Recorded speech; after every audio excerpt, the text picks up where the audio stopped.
জয় গুরু। আজ গণেশ চতুর্থী। শ্রী শ্রী ঠাকুরের কাছে জিজ্ঞাসা করা হয়েছিল, শ্রী শ্রী গণেশের গজমুণ্ড কেন?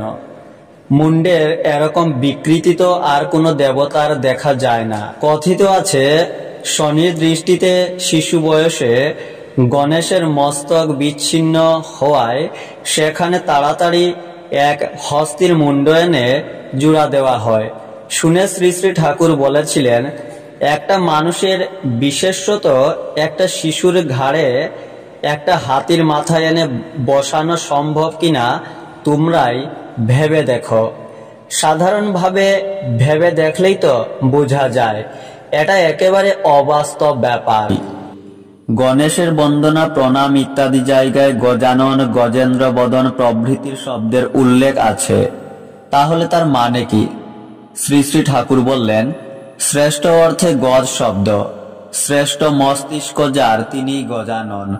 আর যিনি সবাইকে ধরে রাখেন, পালন করেন, পরিচালনা করেন, তার মস্তিষ্ক তো নিশ্চয়ই শ্রেষ্ঠ। গণপতি মানে জনগণের পালক।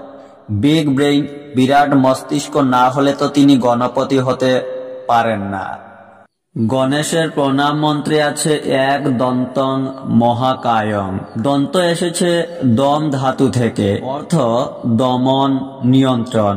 শ্রী শ্রী ঠাকুর বলেছেন, দন্ত মানে দমনকারী, এক দন্ত মানে একমাত্র দমনকারী বা নিয়ন্ত্রণকারী। গণপতি যিনি, তিনি সুদক্ষ লোকপালক।